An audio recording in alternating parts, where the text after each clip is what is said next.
Sergeant Christoph Kruger wiped the sweat and dust from his brow as he answered, expecting another mission briefing from command. Instead, a nervous female voice filled the encrypted line. "Mr. Kruger? This is Mrs. Helen Waller from Riverside Elementary. I'm calling about your daughter, Lily." Christoph's blood ran cold. In his 12 years of military service, 8 of those in special operations, family calls during deployment meant only one thing: emergency. His mind immediately went to the worst possibilities: accident, injury, death. What happened to my daughter? His voice carried the controlled tension of a man trained to handle crisis. "Well, sir, she hasn't had lunch money all week. When we asked her about it, she said her mother took it for something important. We were wondering if—" "Put her on the phone."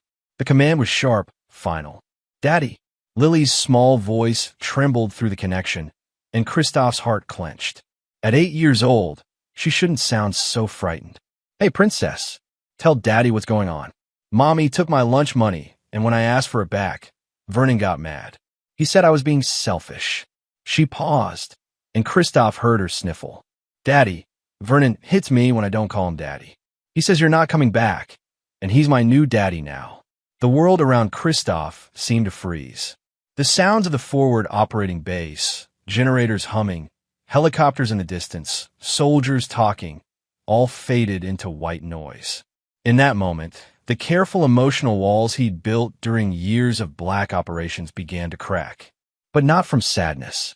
From pure, unadulterated rage. Christoph Kruger wasn't just any soldier. His official record showed a decorated staff sergeant with multiple deployments and commendations. What it didn't show was his real work: psychological operations, targeted elimination, and the kind of missions that didn't officially exist. He was a ghost who created other ghosts. A shadow who understood that sometimes the greatest weapons weren't bullets or bombs, but fear and broken minds. "Lily, baby, listen to me carefully," he said, forcing his voice to remain calm.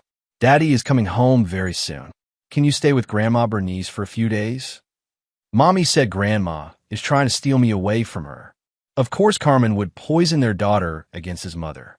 Bernice Kruger had never liked Carmen, calling her shallow and opportunistic from the beginning. Christoph had dismissed it as typical mother-in-law bias. Now he realized his mother had seen something he'd been too blind to notice. "Lily, I need you to do something very important for Daddy. Can you be brave?" "Yes, Daddy. If Vernon ever hurts you again, I want you to go to your room and call Grandma. Can you remember her number?"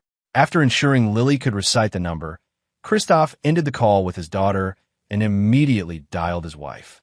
Carmen answered on the 4th ring, and he could hear music and laughter in the background. "Chris, why are you calling? I thought you couldn't use phones over there." "Carmen, why doesn't Lily have lunch money?" A pause, then defensive anger. "I needed it for a spa day. I've been stressed dealing with everything alone while you're off playing soldier." "Playing soldier?" The words came out deadly quiet. "Look, I didn't sign up to raise your brat by myself. She's becoming a real handful, always asking about you, always wanting attention. It's exhausting. Vernon thinks maybe she needs more discipline." "Vernon, my boyfriend. Well, technically my fiancé now." She giggled, the sound like nails on a chalkboard to Christoph's ears. "He proposed last week. We're thinking a Christmas wedding. You're still married to me, Carmen." "Not for long. My lawyer says since you're never here anyway, it should be easy to prove abandonment." "Oh, and Chris, don't expect to see much of Lily after the divorce. Vernon thinks it would be better if she had a stable father figure instead of some part-time soldier." The line went dead. For several minutes, Christoph sat in absolute silence, processing what had just happened. Around him, his team continued their mission prep, unaware that their team leader was planning an entirely different kind of operation. Christoph had been married to Carmen for 9 years, and he'd thought their relationship was solid. They'd met when he was a young soldier stationed at Fort Bragg, and she was working as a waitress near the base. She'd seemed impressed by his confidence and drive, and he'd been drawn to her apparent sweetness and charm. Looking back now, he could see the signs he'd missed. How she'd always been more interested in the benefits of being a military wife than in him as a person. How she'd grown more distant with each deployment. how she'd started finding excuses not to visit him during his brief returns home. But Lily was innocent in all of this. His daughter was being hurt, manipulated, and emotionally abused while he was thousands of miles away, unable to protect her. That ended now. Christoph walked to his commanding officer's tent. Major Spencer Barlow looked up from his mission reports, noting the expression on his subordinate's face. Problem, Kruger? Family emergency, sir. I need to request immediate leave. Barlow studied him carefully. He'd worked with Christoph long enough to know that the man didn't request anything lightly. How immediate. Next flight out. That's serious? Christoph met his commander's eyes. My wife is divorcing me and trying to keep my daughter from me. Her new boyfriend is physically abusing my child. Barlow didn't hesitate. Consider it done. I'll have you on the supply flight tomorrow morning. As Christoph packed his gear that night, his mind was already working through possibilities. He'd spent years learning how to destroy enemies through psychological manipulation, how to dismantle lives systematically and completely. Those skills weren't limited to foreign combatants. Carmen and Vernon had made the mistake of threatening the one thing in the world that Christoph Kruger would kill for, his daughter. They had no idea what was coming for them. Chapter 2. The Hunter Returns. 24 hours later, Christoph stood in the Baltimore airport, wearing civilian clothes and carrying a single duffel bag.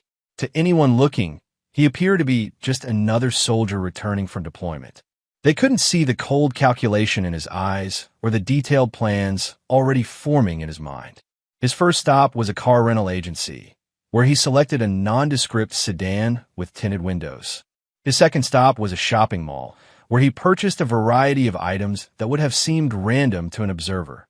Prepaid phones, small recording devices, a high-end camera with telephoto lens, and several changes of clothes that would help him blend into different environments.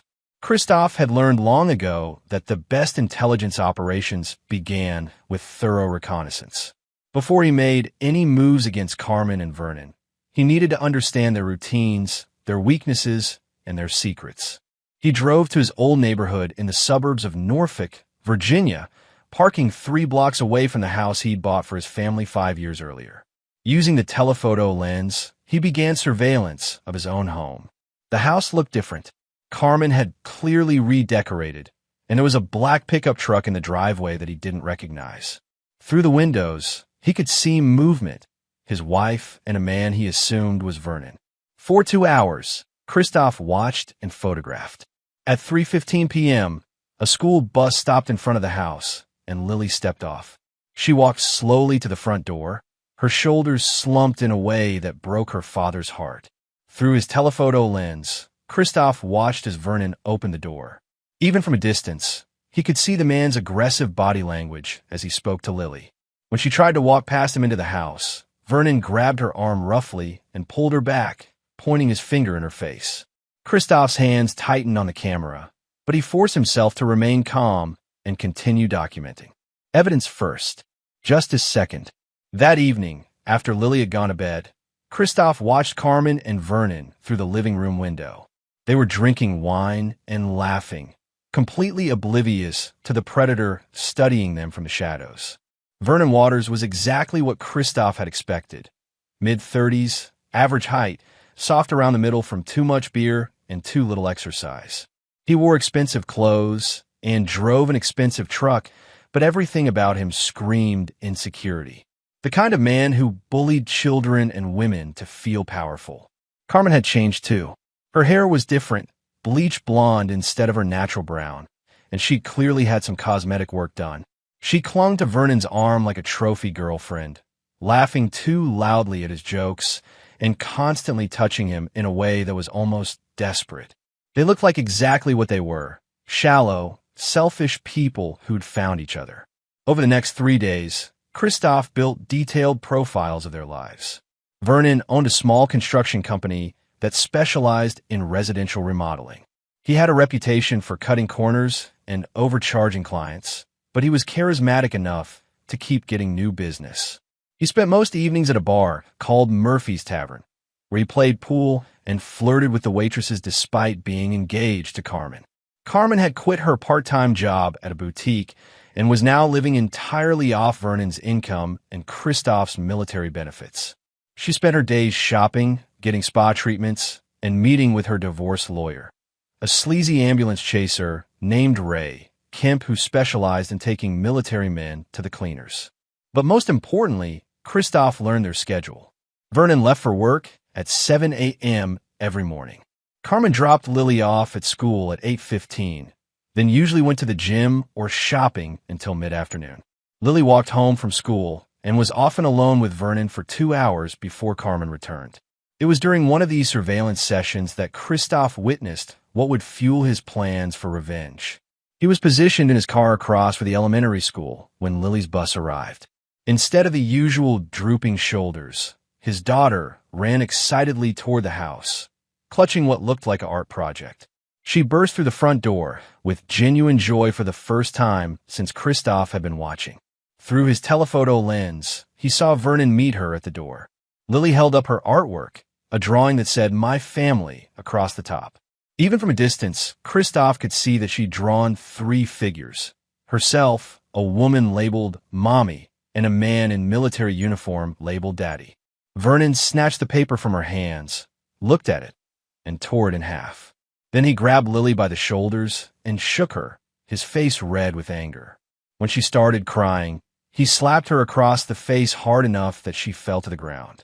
Christoph was out of his car and halfway across the street before his training kicked in. He forced himself to stop, to think, to plan. Charging in now would accomplish nothing except alerting them to his presence and potentially losing him access to his daughter permanently. But as he watched Vernon drag his crying daughter into the house and slam the door, Christoph made a decision that would reshape 3 lives forever. Vernon Waters was going to suffer in ways he couldn't imagine. And Carmen. Carmen was going to learn what happened to people who threatened Christoph Kruger's family. That night, Christoph made a call to an old contact from his special operations days, a man who owed him favors and asked no questions. Within hours, he had access to financial records, criminal background checks, and personal information that would make both Vernon and Carmen very uncomfortable if it became public. But money and reputation were just the beginning. Christoph's specialty had always been psychological warfare, and he'd learned that the most devastating attacks weren't physical. They were emotional and mental. He was going to dismantle their lives piece by piece, and they would never see it coming until it was far too late. The hunter had returned home, and the prey had no idea they were already in his crosshairs. Chapter 3. The Setup. Christoph's first move came at 6 a.m. on a Tuesday morning. He waited in the parking lot of Vernon's construction company until he saw the black pickup truck pull in. Vernon was predictably early, arriving 30 minutes before his crew to set up the day's jobs. Using skills honed in overseas operations, Christoph approached the building through the blind spot of the security cameras. Vernon had left his truck unlocked, a mistake that would cost him dearly. Inside the truck's glove compartment, Christoph found exactly what he'd hoped for: insurance papers, registration, and a small bag of cocaine hidden behind the owner's manual. He photographed everything, then carefully placed a GPS tracker underneath the vehicle's rear bumper. But the real prize was Vernon's phone, left charging on the dashboard. Christoph had 90 seconds before Vernon would return from unlocking the building. Using a device acquired through his military contacts, he cloned the phone's contents, downloading text messages, call logs, photos, and contacts. Among the photos, Christoph found exactly what he'd expected: images of Vernon with other women, including several that were clearly taken while he was supposedly in a committed relationship with Carmen. But more disturbing were the messages between Vernon and his ex-wife, Denise Waters, discussing their shared custody arrangement for their 10-year-old son, Andy. The messages revealed a pattern of manipulation and threats. Vernon routinely used access to his son as leverage against Denise, demanding money and favors in exchange for not causing problems during custody exchanges. When she couldn't pay, he would show up late for pickups or cancel visits altogether, leaving the boy confused and hurt. Christoph now understood exactly what kind of man he was dealing with: a predator who used children as weapons against the women in his life. That evening, Christoph made his first direct contact with the enemy camp. He called Carmen's phone from one of his prepaid devices, disguising his voice with a slight southern accent. Carmen Starr? This is Carmen. Who is this? My name is Calvin Lawson. I'm a private investigator hired by your husband's commanding officer. There's been some concerns raised about irregularities in Sergeant Kruger's financial accounts, and we need to verify some information with you. He could practically hear Carmen's excitement through the phone. What kind of irregularities? I'm not at liberty to discuss details over the phone, ma'am, but there may be significant financial penalties involved. Would you be available to meet tomorrow afternoon to review some documents? They arranged to meet at a coffee shop downtown. Carmen was so eager to cooperate with anything that might hurt Christoph financially that she didn't think to ask for credentials or verification. The next day, Christoph watched from across the street as Carmen waited in the coffee shop for 45 minutes for a private investigator who would never appear. But her phone conversation with Vernon afterward was worth the deception. He never showed up, Carmen complained. But he said Chris might be in financial trouble with the military. Maybe we can use that in the divorce. Good. Vernon's voice carried clearly through the listening device Christoph had planted on her car. The sooner we get rid of him, the better. Kids started to ask too many questions about when her daddy's coming home. I told her he might not come back at all, Carmen replied. Maybe if he dies over there, we won't have to deal with any of this custody crap. Listening to his wife casually discuss his death while his daughter grieved for him was the final straw. Any lingering doubt about the morality of his planned revenge evaporated completely. That night, Christoph paid a visit to his mother. Bernice Kruger lived 20 minutes away in a small but immaculate house that she'd shared with her late husband for 30 years. At 62, she was still sharp as a tack and had never fully trusted Carmen. I knew something was wrong when you stopped calling, Bernice said after Christoph explained the situation. That woman has been poisoning Lily against our whole family. I need you to file for emergency custody, Christoph told her. I'll provide evidence of the abuse. You should have listened to me about her years ago, Bernice said sadly. But we'll get Lily back. Whatever it takes. It's going to get messy, Mom. Carmen and Vernon aren't going to give up without a fight. Bernice Kruger looked at her son with steely determination. Then we'll give them a fight they'll never forget. While his mother worked with a family law attorney to build a custody case, Christoph initiated the next phase of his plan. Using the financial information he'd gathered, he discovered that Vernon's construction company was operating with several expired licenses and had been cited multiple times for safety violations. A few anonymous tips to the appropriate regulatory agencies would shut down Vernon's business within weeks, but Christoph wanted something more devastating than mere financial hardship. He wanted to destroy Vernon's reputation, his relationships, and his sense of security. He wanted the man who had hurt his daughter to understand what real fear felt like. The plan he devised was elegant in its simplicity and brutal in its execution. Over the next 2 weeks, he would systematically dismantle every aspect of Vernon and Carmen's lives, while simultaneously building an ironclad case for custody of his daughter. Phase 1 involved Vernon's ex-wife, Denise. Using the information gathered from Vernon's phone, Christoph reached out to her through a mutual acquaintance, another military wife who had once been friends with Carmen. Denise Waters was bitter, angry, and eager for revenge against her ex-husband. When presented with evidence of Vernon's current manipulation tactics and threats regarding their son, she immediately agreed to cooperate with any plan that would remove Vernon from Andy's life permanently.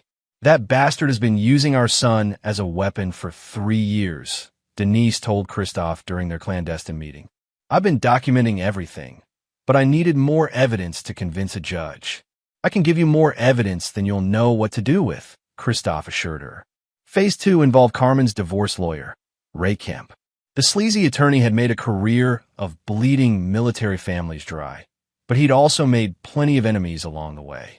Christoph's research revealed that Kemp had several pending ethics violations and at least 3 former clients who were willing to testify about his incompetence and borderline criminal behavior. A few strategic conversations with the right people would ensure that Kemp's license was under review just as Carmen needed him most. But the centerpiece of Christoph's revenge was Phase 3, a carefully orchestrated campaign of psychological warfare that would leave Vernon paranoid, isolated, and desperate. It would begin with small things, tools missing from his job sites, anonymous calls to his clients suggesting problems with his work, subtle signs that someone was watching him. Vernon would initially dismiss these incidents as coincidence or bad luck. Then the pressure would increase. Photographic evidence of his affairs would find their way to Carmen. Evidence of his drug use would reach his parole officer from a previous arrest. His truck would develop mysterious mechanical problems at the worst possible moments. By the time Vernon realized he was under attack, Christoph would already have dismantled his entire life. And the beauty of the plan was that Vernon would never be able to prove who was responsible. As Christoph finalized the details of his revenge, he allowed himself one moment of satisfaction. Carmen and Vernon had thought they could steal his daughter and destroy his family while he was deployed, believing he was powerless to stop them. They were about to learn that Christoph Kruger was never powerless. He was just patient. The war was about to begin, and only one side knew they were fighting. Chapter 4. First Strike. The attack began on a Monday morning with surgical precision. Vernon arrived at his first job site to find that someone had vandalized his truck overnight. All 4 tires slashed, windows smashed, and paint keyed along both sides. The damage totaled nearly $3,000, and his insurance company informed him it would take weeks to process the claim. Probably some punk kids, the police officer taking the report suggested. We've had a lot of vandalism in this area lately. But Christoph wasn't done. While Vernon dealt with police and insurance companies, anonymous tips reached 3 different city agencies. By noon, inspectors were swarming Vernon's active job sites, finding violations that would shut down 2 major projects indefinitely. This doesn't make sense, Vernon complained to Carmen that evening. Everything was fine last week. Now, suddenly everyone's giving me problems. Carmen was too distracted by her own crisis to offer much sympathy. Her divorce lawyer, Ray Kemp, had called that morning to inform her that the Virginia State Bar was investigating multiple ethics violations against him, and he might need to withdraw from her case. What does that mean for our divorce? Carmen had demanded. It means you need to find new representation, Kemp had replied nervously, and be prepared to start over from scratch. Meanwhile, across town, Denise Waters was meeting with her own attorney, armed with a thick folder of evidence documenting Vernon's psychological abuse of their son. The custody modification hearing will be scheduled within 2 weeks. But Christoph's most satisfying victory came that afternoon when he drove to Lily's school. As her father, he still had legal rights to see his daughter, despite Carmen's attempts to poison their relationship. "Daddy!" Lily's face lit up when she saw him waiting by the school entrance. She ran into his arms, and he felt his heart breaking at how thin she'd become. "I've missed you so much, princess," he whispered in her hair.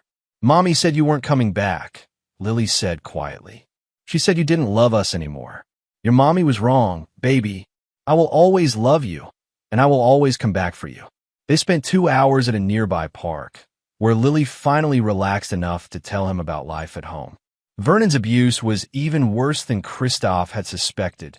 Psychological manipulation, verbal threats, and physical intimidation designed to break down an 8-year-old spirit. "He makes me call him daddy," Lily whispered. "And when I say I already have a daddy, he gets really mad. You listen to me, Lily. You only have one daddy, and that's me. No one can ever change that." When it was time to take her home, Lily begged him not to leave her there. "I'm working on that, princess, but I need you to be brave for a little while longer. Can you do that for Daddy?" That evening, Christoph initiated phase 2 of his psychological campaign against Vernon. Using skills learned in military intelligence, he began a systematic surveillance program designed to make Vernon feel constantly watched. It started subtly, a car parked across from his house for an hour each night, always in a different location, but always visible from Vernon's bedroom window. Anonymous calls to his cell phone at random hours, hanging up as soon as he answered. Small items moved or missing from his truck when he left it parked outside bars or restaurants. By Wednesday, Vernon was already showing signs of paranoia. He'd started checking his rearview mirror constantly while driving and had installed new locks on his house. "I think someone's following me," he told Carmen nervously. "You're being ridiculous," she replied, but Christoph could hear the doubt in her voice through the listening devices he'd planted. Thursday brought a new escalation. Vernon arrived at work to find that someone had broken into his office trailer and gone through his files. Nothing appeared to be missing, but sensitive client information had been photographed and copied. The police were called again, but with no witnesses and no evidence, there was little they could do except file another report. "This is getting creepy," Vernon told his foreman. "First my truck, now this. Someone's definitely targeting me." What Vernon didn't know was that Christoph had photographed client contracts that contained several illegal clauses and evidence of tax evasion. This information would soon find its way to the IRS and the Better Business Bureau. But the real psychological blow came Friday evening. Vernon returned home from work to find an envelope taped to his front door. Inside were high-resolution photographs of him with 3 different women at 3 different bars, all taken within the past 2 weeks. There was no note, no demands, just the photos and the implied message. Someone was watching him closely enough to document his every move. Vernon burst through the front door in a rage, waving the photos at Carmen. "Someone's been following me. They know about." He stopped, realizing he was about to confess to his affairs in front of his fiancée. Carmen snatched the photos from his hands, her face growing white as she recognized the women in the pictures. "Who are these sluts?" she demanded. "Nobody. Just women from the bar. We were just talking." Talking. Carmen's voice rose to a shriek. "You're buying them drinks and feeling them up, and you call that talking?" The fight that followed was spectacular. Christoph listened to every word through his surveillance equipment, recording Carmen's accusations and Vernon's increasingly desperate denials. By Saturday morning, Carmen had thrown Vernon out of the house. He was staying at a cheap motel, paranoid and isolated, while she was consulting with a new divorce attorney about her options. But Christoph's cruelest stroke was yet to come. Sunday afternoon, while Vernon was drowning his sorrows at Murphy's Tavern, Christoph made an anonymous call to Child Protective Services. "I'd like to report suspected child abuse," he told the intake worker, providing Lily's name, address, and a detailed account of the incidents he'd witnessed and documented. The investigation would begin within 48 hours, and given the evidence Christoph had compiled, there was no doubt about the outcome. As he watched Vernon's life crumble in real time, Christoph felt no satisfaction, only cold determination. This was just the beginning. Vernon and Carmen had hurt his daughter and tried to steal his family. The price they would pay was just getting started. Phase 3 would be even more devastating than Phase 2, and by the time Christoph was finished, Vernon Waters would wish he'd never heard the name Kruger. The hunter was methodically destroying his prey, and the best part was that Vernon still had no idea who was stalking him. Chapter 5. The Tightening Noose. Vernon Waters was coming apart at the seams, and everyone could see it. The confident, swaggering contractor who had wooed Carmen away from her deployed husband had been replaced by a paranoid wreck who jumped at shadows and saw threats everywhere. His business was hemorrhaging money. 3 major contracts had been canceled after city inspectors found violations. His insurance company was disputing the vandalism claim, and the IRS had launched an audit based on anonymous tips about unreported income. His phone rang constantly with creditors, angry clients, and bureaucrats demanding answers he couldn't provide. Even worse, the photographs had shattered his relationship with Carmen. She'd thrown him out of the house and was now telling anyone who would listen about his pathological cheating and obvious mental breakdown. "He's become completely unhinged," Carmen complained to her sister during a phone call Christoph monitored. "He's convinced someone's out to get him, but he can't tell me who or why. Honestly, I think he's having some kind of psychotic episode." What Carmen didn't know was that her own world was about to collapse even more dramatically than Vernon's. Christoph had spent weeks building a comprehensive case against both of them. But his real masterpiece was the trap he'd set for Carmen herself. Using the intelligence he'd gathered about her habits and weaknesses, he'd crafted an approach that would expose her true nature to everyone who mattered. It began with a carefully orchestrated meeting at Carmen's favorite upscale restaurant. Christoph, wearing an expensive suit and using the alias Gabriel Mejia, approached her table where she was dining alone. "Excuse me, aren't you Carmen Kruger? The one who's been in the news about that tragic military widow case?" Carmen looked confused. I'm Carmen Starr, but I'm not a widow. My husband is still deployed. Oh my goodness, I'm so sorry, Gabriel/Christoph said, feigning embarrassment. I must have you confused with someone else. Although, you are exactly the type of woman I'm looking for. He handed her an elegant business card. I'm Gabriel Mejia, a casting director for Lifetime Network. We're producing a documentary about military families dealing with deployment stress, and you have exactly the look we want for our lead interview subject. Carmen's eyes lit up with interest. The prospect of being on television appealed to her massive ego. We're offering $5,000 for a day's filming, Gabriel continued, plus potential opportunities for follow-up appearances if the documentary is successful. He'd chosen the bait perfectly. Carmen was facing financial pressure with Vernon's business failing and her divorce attorney demanding a larger retainer. The money was tempting, but the fame was irresistible. What would I need to do? She asked. Just be honest about your experiences as a military wife. Talk about the challenges, the loneliness, how deployment affects relationships. Very straightforward stuff. They scheduled a preliminary interview for the following week at a professional studio that Christoph had rented under the Gabriel Mejia identity. Meanwhile, Vernon's situation continued to deteriorate.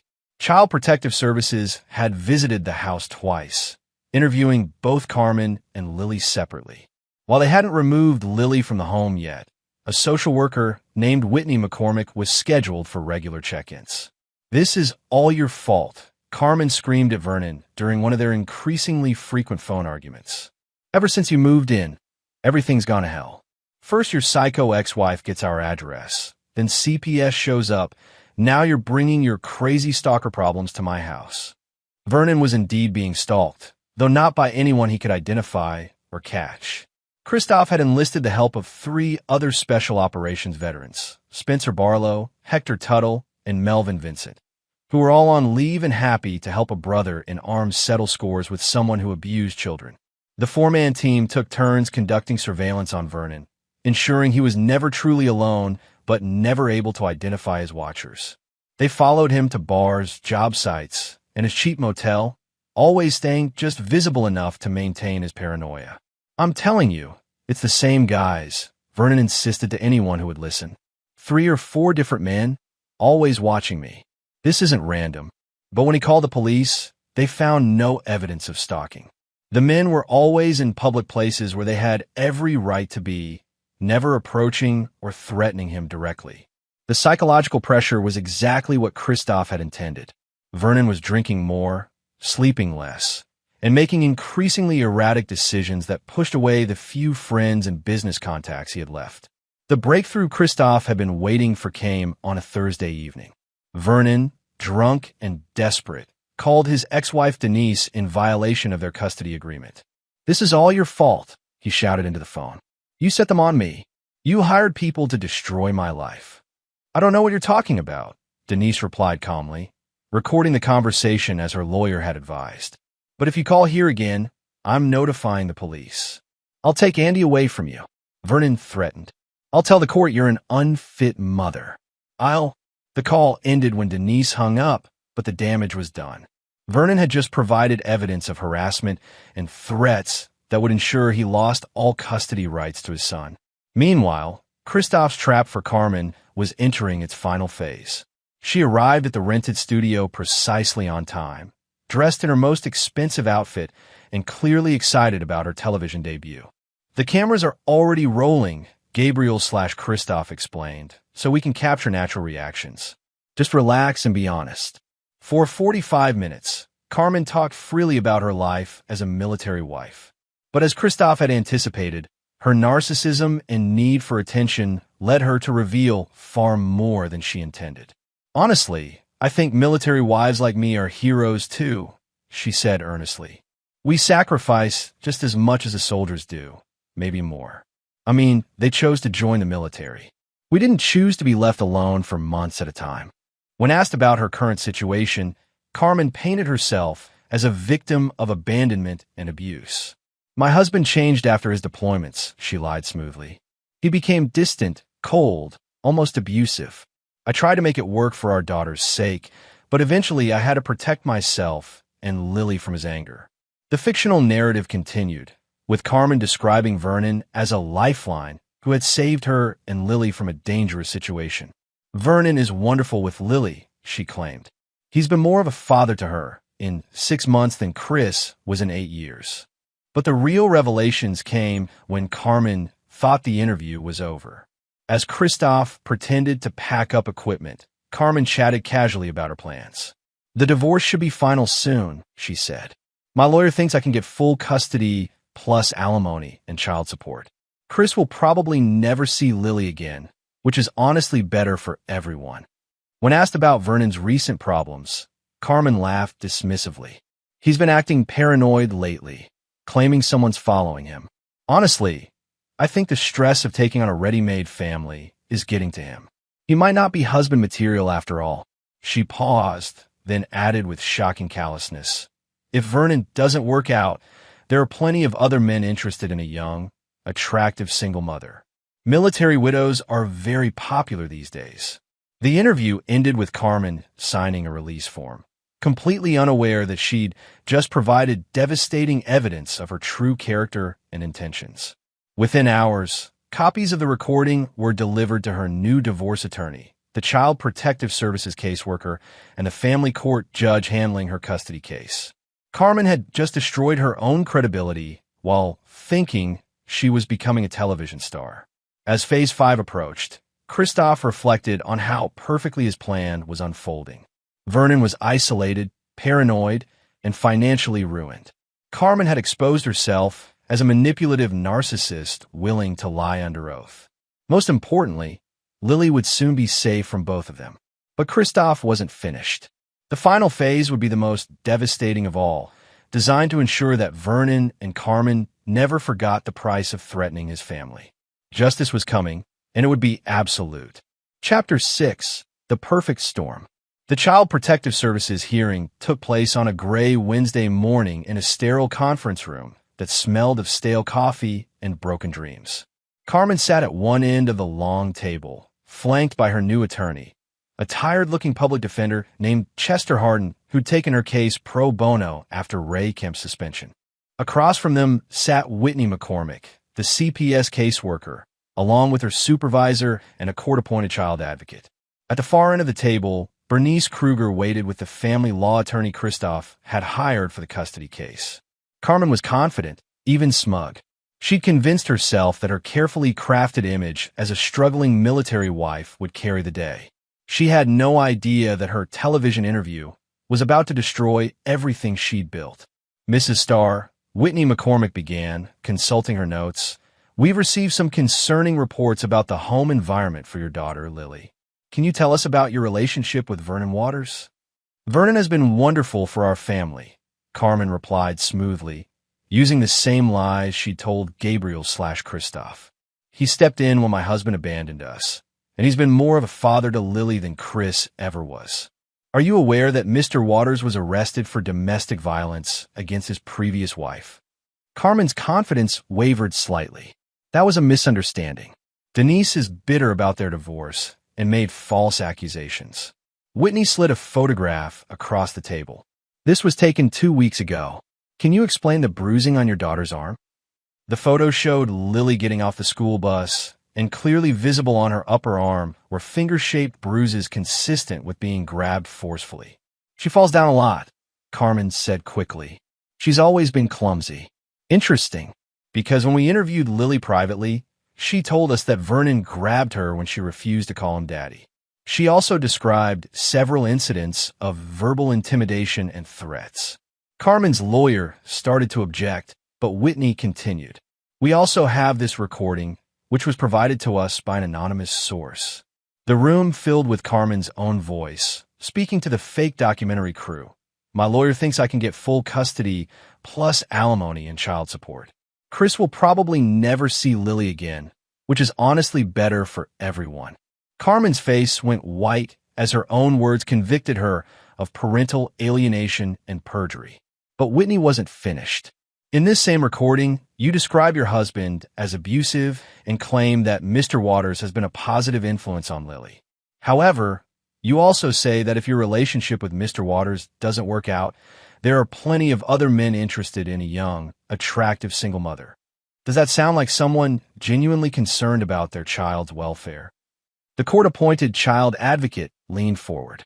Mrs. Starr, based on this evidence and our interviews with Lily, we're recommending immediate removal from your custody pending a full investigation.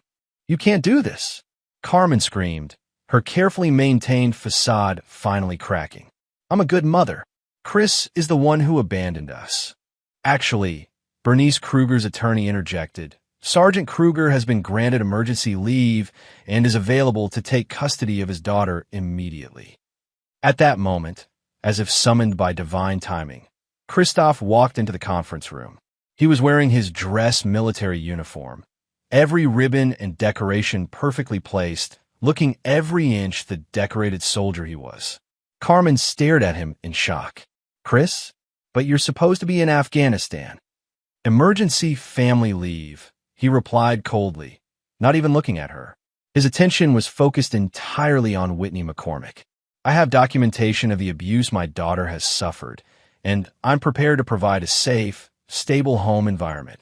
The hearing concluded with temporary custody being awarded to Christoph, pending a full court review in 30 days. Carmen would be allowed supervised visitation only, and Vernon Waters was barred from any contact with Lily whatsoever.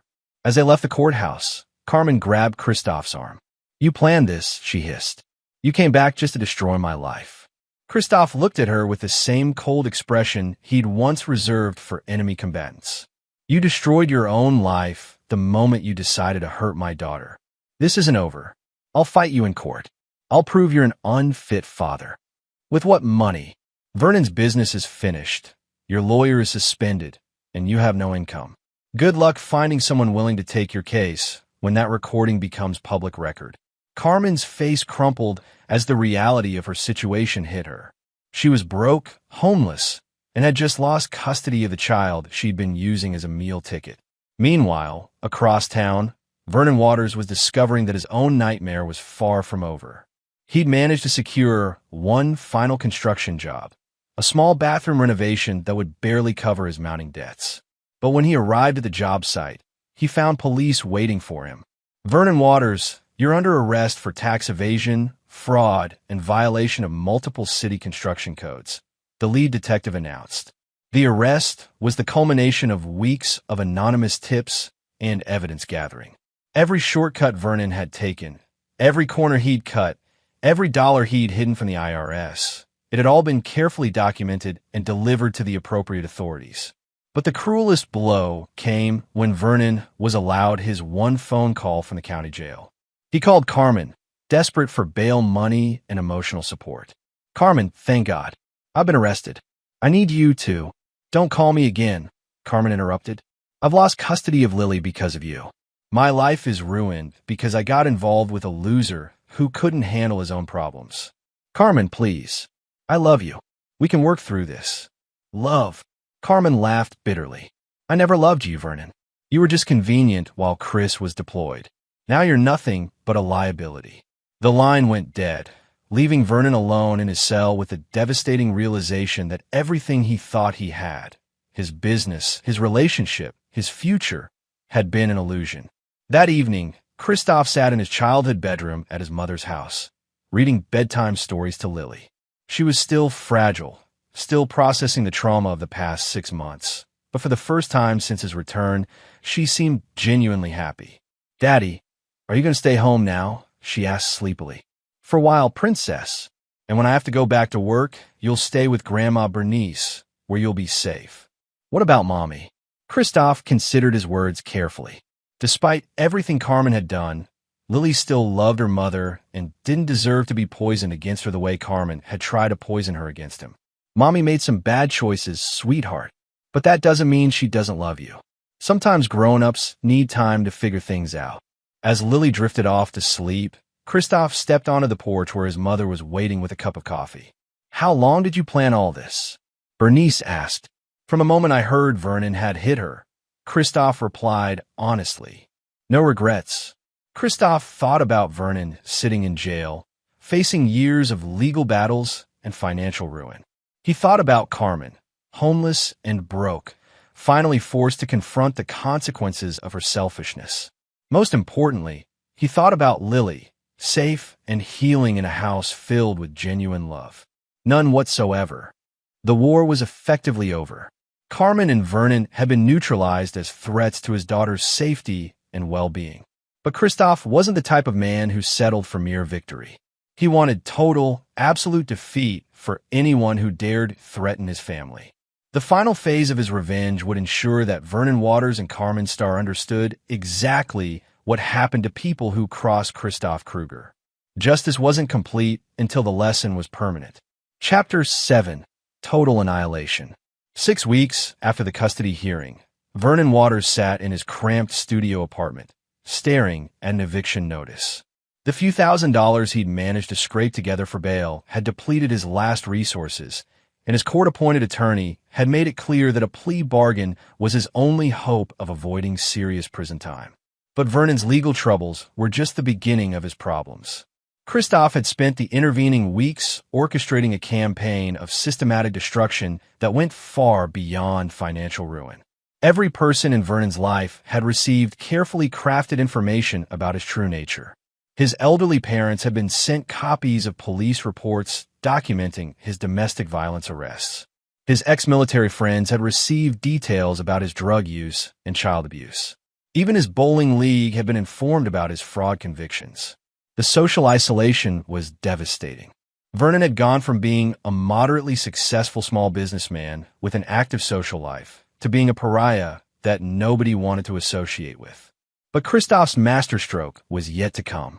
Using contacts from his intelligence background, Christophe had arranged for Vernon to be placed in a holding cell with Anthony Buchanan, a career criminal who had strong opinions about men who hurt children. Anthony had been given very specific information about Vernon's crimes against Lily. "You the guy who beats up little girls?" Anthony asked during Vernon's third night in jail. "I never beat anyone," Vernon protested weakly. "That's not what I heard. I heard you like to smack around 8-year-old kids who won't call you daddy." The beating that followed left Vernon with 2 cracked ribs, a broken nose, and a deep understanding that his reputation had preceded him into the criminal justice system. When he was finally released on bail, Vernon discovered that his problems extended far beyond jail. Someone had been very busy destroying every aspect of his former life. His apartment had been burglarized, with thieves taking his television, computer, and anything else of value. The police report was filed, but nothing would ever be recovered. His truck, already damaged from the initial vandalism, had suffered additional accidents. Brake lines had been cut, the transmission had been sabotaged, and the engine had been filled with sand. The insurance company was now refusing to pay any claims, citing suspicious circumstances. Most devastatingly, someone had contacted every woman Vernon had ever dated, including the ones he'd cheated with during his relationship with Carmen. Each had received photos and evidence of his infidelity, along with details about his arrests and financial problems. "You're a lying, cheating scumbag," his most recent conquest, Stephanie Newman, told him when he tried to call. "And apparently you beat up kids too. Don't ever contact me again." The isolation was complete. Vernon had no money, no transportation, no friends, and no prospects for rebuilding any aspect of his life. Meanwhile, Carmen was discovering that her own situation was equally hopeless.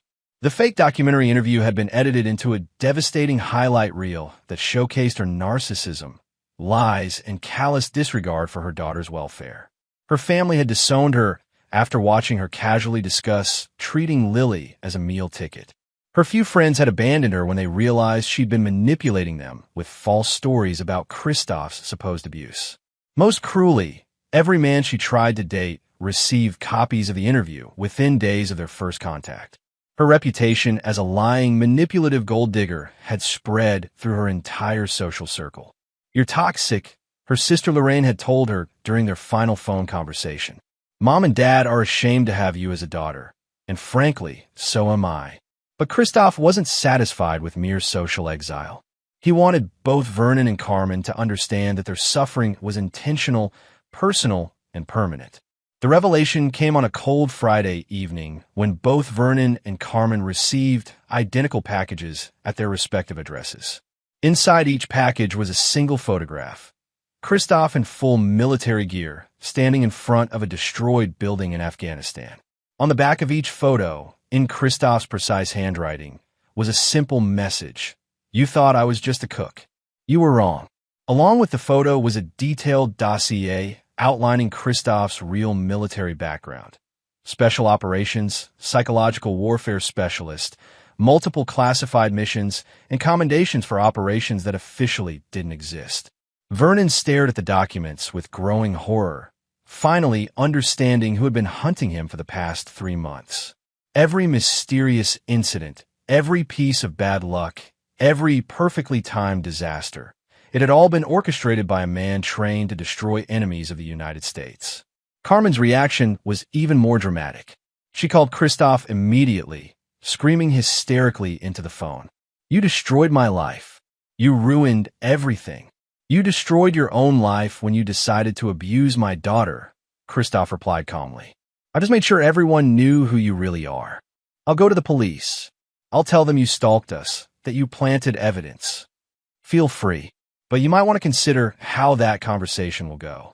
You'll be accusing a decorated special operations veteran of crimes you can't prove, while he has recordings of you admitting to parental alienation, fraud, and child endangerment. Carmen sobbed into the phone. What do you want from me? Nothing. You're no longer a threat to my daughter, which means you're no longer relevant to my life. Chris, please. I know I made mistakes, but you didn't make mistakes, Carmen. You made choices. You chose to betray your marriage, abandon your daughter, and align yourself with a man who abused children. Those weren't mistakes. They were character revelations. The line went dead, leaving Carmen alone with the devastating knowledge that her destruction had been planned and executed by someone who viewed her as nothing more than a mission objective. That night, Vernon made a decision that would define the rest of his pathetic existence. He wrote a letter to Christoph, hand-delivered to his mother's house. I know you're the one who destroyed my life. I know you're watching me. I'm not going to run or hide or pretend this is random anymore. You won. I'm broken, I'm finished, and I understand that crossing you was the biggest mistake of my life. I'm leaving town. I won't contact Carmen. I won't try to see Lily, and I won't cause any more problems for your family. Please let this be over. Christoph read the letter with cold satisfaction. The predator who had hurt his daughter was finally admitting defeat, begging for mercy from someone who had none to give. But mercy was not in Christoph's vocabulary when it came to protecting his family. Vernon would be allowed to leave town, but he would carry the scars of this encounter for the rest of his life. The next morning, Vernon found one final message taped to his apartment door. If you ever come near my family again, if you ever hurt another child, if you ever forget what happens to people who cross me, I will find you. And next time, there won't be any warnings or second chances. Vernon was on a bus out of town by sunset, carrying nothing but a single suitcase and the permanent knowledge that he had been utterly and completely defeated by a superior opponent. Carmen lasted another 2 weeks before she too fled, moving to a distant city where nobody knew her history. But she would never escape the recordings, the documentation, or the reputation that followed her wherever she went. As Christoph watched his enemies scatter like cockroaches exposed to light, he felt no triumph, only the cold satisfaction of a mission completed successfully. His daughter was safe. His family was whole. And anyone who might consider threatening them in the future now had a very clear example of what awaited them. The war was over, and Christoph Kruger had won it completely. Chapter 8. The Reckoning Complete. 2 months later, Christoph sat in a family court judge's chambers for the final custody hearing. Judge Marjorie Marsh had reviewed all the evidence, interviewed all the parties, and reached a conclusion that surprised no one who understood the facts of the case. Sergeant Kruger, the judge began, I've seen many custody cases in my 20 years on the bench, but few have presented such a clear picture of contrasting parental fitness. Carmen sat at the defendant's table with her third attorney in 4 months, an inexperienced public defender who'd been assigned to her case after she'd exhausted her resources. She looked haggard and defeated, a far cry from the confident woman who'd once thought she could manipulate the system in her favor. Your daughter has been through significant trauma, Judge Marsh continued, but the psychological evaluation shows she's already beginning to heal in your care. Dr. Susan Cervantes reports that Lily feels safe, secure, and genuinely loved for the first time in months. The judge turned to Carmen with barely concealed disgust. Mrs. Starr, your own recorded statements demonstrate a pattern of parental alienation, emotional manipulation, and willful endangerment of your child's welfare. The court finds that you are an unfit parent who placed your own selfish desires above your daughter's safety and well-being. Carmen started to protest, but her attorney put a restraining hand on her arm. Therefore, Judge Marsh declared, I am awarding full legal and physical custody of Lily Kruger to her father, Staff Sergeant Christoph Kruger. Mrs. Starr's parental rights are hereby terminated. You can't do this, Carmen screamed, jumping to her feet. She's my daughter too. Mrs. Starr, you forfeited any claim to motherhood when you allowed an abusive man to hurt your child and then lied about it under oath. This court will not enable you to continue using Lily as a pawn in your personal drama. Security guards moved forward as Carmen continued to shout threats and accusations, but Christoph barely registered the commotion. His attention was focused on the official documents that granted him everything he'd been fighting for, complete control over his daughter's life and future. Outside the courthouse, Bernice Kruger waited with Lily, who was now 9 years old and thriving under the stable care of her father and grandmother. She'd gained weight, her nightmares had stopped, and she was excelling in her new school. How did it go, Daddy? Lily asked as they walked to the car. You're staying with me forever, Princess. No one can ever take you away again. That evening, as Lily played in the backyard with the new puppy Christoph had bought her, he reflected on the total victory he'd achieved. Carmen's parental rights were terminated. Vernon was a broken man living in another state, and his daughter was safe from both of them permanently. But Christoph's greatest satisfaction came from knowing that both Carmen and Vernon would carry the scars of their encounter with him for the rest of their lives. Vernon had indeed left town, but Christoph's network of contacts ensured that his reputation followed him wherever he went. Every job application was met with mysterious rejections.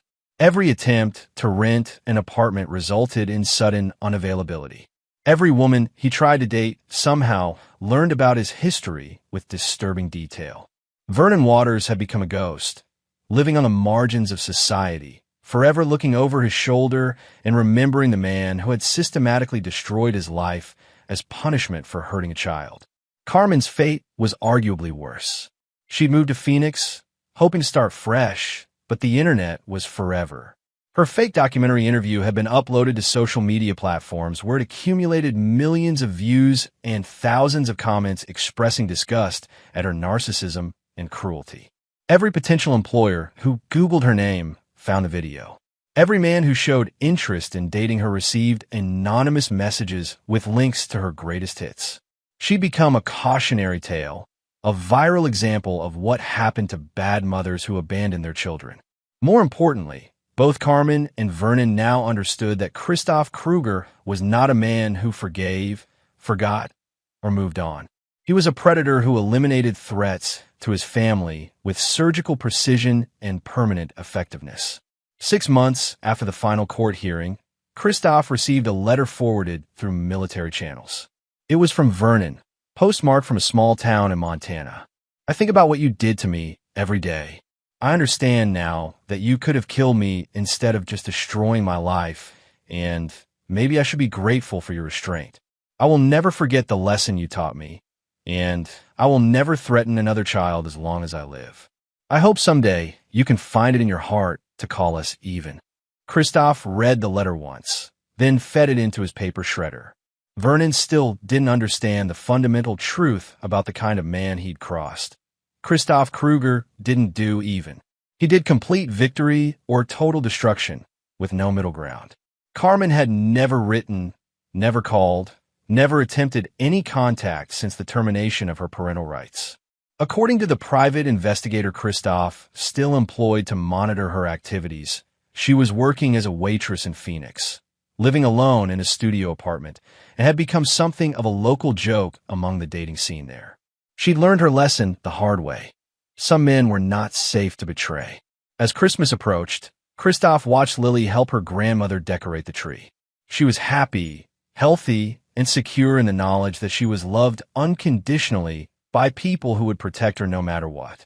"Daddy," Lily said, hanging a handmade ornament on a low branch, "do you think Mommy misses me?" It was a question she asked occasionally, and Christoph always answered it honestly but gently. "I think she probably does, sweetheart. But sometimes grown-ups make choices that hurt the people they love, and then they have to live with the consequences." "Do you think she'll ever come back?" "No, princess. She won't be coming back." "Good," Lily said simply. "I like our family the way it is now." That night, after Lily was asleep, Christoph stood on his mother's porch and called his commanding officer to discuss his next deployment. He'd been on emergency leave for 6 months, and it was time to return to his real work. "The situation here is resolved, sir," he reported. "My daughter is safe and in permanent custody. I'm ready to return to active duty." "Outstanding, Kruger. We've got a situation in Eastern Europe that could use your particular skill set." As Christoph planned his return to military service, he felt the satisfaction of a mission completed flawlessly. He'd identified threats to his family, neutralized them completely, and ensured they could never pose a danger again. Carmen and Vernon had learned what happened to people who threatened Christoph Kruger's family. They'd been systematically destroyed, physically and psychologically, in a campaign of revenge that left no room for mercy or second chances. More importantly, anyone else who might consider hurting his daughter now had a very clear example of the consequences they would face. Christoph Kruger was many things: soldier, father, protector. But above all, he was a man who understood that some threats required permanent solutions. The war was over, and he had won it completely. Chapter 9. New Beginnings, Old Warnings. 5 years had passed since the custody battle, and Lily Kruger was now 14 years old, a confident, intelligent young woman who bore no resemblance to the frightened, broken child she'd once been. She excelled in school, played volleyball, and had never once asked to see her mother or Vernon again. Christoph had completed 2 more deployments during those years, but he'd also made a decision that prioritized his role as a father. He transitioned from active special operations to a training position at Fort Bragg, allowing him to be present for the important moments in Lily's life while still serving his country. "Dad, there's something I need to tell you," Lily said one evening as they sat on the porch of their new house. A modest but comfortable home in a good school district where Lily had made genuine friends and found stability. Christoph looked up from a military manual he'd been reviewing. At 38, he was still the same dangerous man who destroyed Carmen and Vernon, but fatherhood had softened some of his edges. "What's on your mind, princess?" "Carmen contacted me." The temperature on the porch seemed to drop 10 degrees. Christoph's expression didn't change, but Lily had inherited enough of his intelligence to recognize the stillness that meant her father was calculating threats. "Ow!" His voice was perfectly calm, but Lily heard the controlled danger beneath it. "Social media. She found my Instagram account and sent me a message saying she was my real mother and that you'd stolen me from her with lies." Christoph's hands remained steady, but his mind was already working through contingencies. Carmen's parental rights had been terminated, and any attempt to contact Lily violated multiple court orders. "What did you tell her?" "Nothing. I blocked her immediately and took screenshots of everything she sent." Lily pulled out her phone and showed him the messages. "Dad, I remember everything that happened when I was little. I remember how she chose Vernon over me, how she let him hurt me, how she said terrible things about you." Carmen's messages were pathetic attempts at manipulation, trying to paint herself as a victim who'd been tricked by evil lawyers and a vindictive ex-husband. She claimed to have changed and deserved a chance to rebuild their relationship. "I'm proud of you for handling this correctly," Christoph told his daughter. "And I want you to know that you never have to see or speak to that woman again if you don't want to." "I don't want to," Lily said firmly. "You and Grandma Bernice are my family. Carmen is just someone who gave birth to me." That evening, after Lily had gone to bed, Christoph made a phone call to his private investigator. the same one who'd been monitoring Carmen's activities for the past 5 years. She's in Virginia, Ricky Stratton reported. Moved back about 2 months ago. She's been asking around about you and Lily, trying to find out where you live. Any indication she's planning something beyond social media contact? She's been talking to a legal aid attorney about challenging the termination of her parental rights. Claims she was coerced into signing papers she didn't understand. Christoph wasn't surprised. Carmen had always been delusional about her own culpability, and 5 years of failure and isolation had probably convinced her that her problems were someone else's fault. "I'll take care of it," Christoph said. The next morning, Carmen Starr was surprised to find a familiar figure waiting in the parking lot of the diner where she worked her morning shift. Christoph leaned against his truck, looking exactly as dangerous as he had the day he destroyed her life 5 years earlier. "Hello, Carmen." She froze, her face cycling through fear, anger, and desperate hope. "Chris, I've been trying to reach you. I know we had problems before, but I've changed. I want to see my daughter." "Your daughter?" Christoph's voice carried the same deadly calm that had once preceded the destruction of her entire world. "You don't have a daughter. Your parental rights were terminated 5 years ago. That was a mistake. I was manipulated by lawyers, and you were recorded admitting that you viewed Lily as a meal ticket and hoped I would die in combat, so you wouldn't have to deal with custody issues. There was no manipulation, Carmen. Just truth." Carmen's desperation overrode her fear. "I have rights. I'm her biological mother. You have no rights. You forfeited them when you chose an abusive boyfriend over your child's safety. I'll fight you in court again. I'll prove you poison her against me." Christoph stepped closer, and Carmen instinctively backed away. Even after 5 years, her body remembered what this man was capable of. "Let me explain something to you very clearly," he said quietly. "Lily is 14 years old now. She remembers everything that happened. She remembers you taking her lunch money for spa treatments. She remembers Vernon hitting her while you did nothing. She remembers you telling her that her father was never coming home." Carmen's face crumpled. "She was just a baby. Children forgive. Lily blocked your social media contact and reported it to me immediately. She doesn't want to see you, Carmen. She doesn't want to know you. You are a stranger to her, and that's exactly what you deserve to be. You can't keep me from my own child. I'm not keeping you from anything. Your daughter is choosing to have nothing to do with you because she understands what kind of person you are." Christoph pulled out his phone and showed Carmen a photo from the previous weekend. Lily laughing with friends at a volleyball tournament, healthy and confident and surrounded by people who genuinely cared about her. "This is what she looks like now," he said. "Happy, successful, loved. Everything she never was when she was with you." Carmen stared at the photo with a mixture of longing and jealousy. "She's beautiful. She's everything you could never be. Honest, loyal, and genuinely caring about other people. Chris, please. I know I made mistakes, but this is the only warning you're going to get," Christoph interrupted. "Stay away from my daughter. Don't contact her. Don't try to see her. Don't ask other people about her. If you violate the court order again, if you cause her even a moment of distress, I will remind you why you spent 5 years running from your own shadow." Carmen looked into his eyes and saw the same cold calculation that had orchestrated her complete destruction years earlier. She was older now, more broken, and infinitely more aware of what this man could do to someone who threatened his family. "I understand," she whispered. "Do you? Because 5 years ago, you thought you understood too. You thought I was just a deployed soldier who couldn't protect his family. You were wrong then, and if you test me again, you'll discover that I've only gotten better at what I do." Christoph got back in his truck and drove away, leaving Carmen standing in the parking lot with the devastating knowledge that her daughter was lost to her forever. That evening, Lily found her father in his home office, cleaning his service pistol, a ritual that usually meant he was processing stress or anger. "Is everything okay, Dad?" "Everything's fine, Princess. I just had a conversation with someone who needed to understand some boundaries." "Carmen." Christoph looked at his daughter with pride.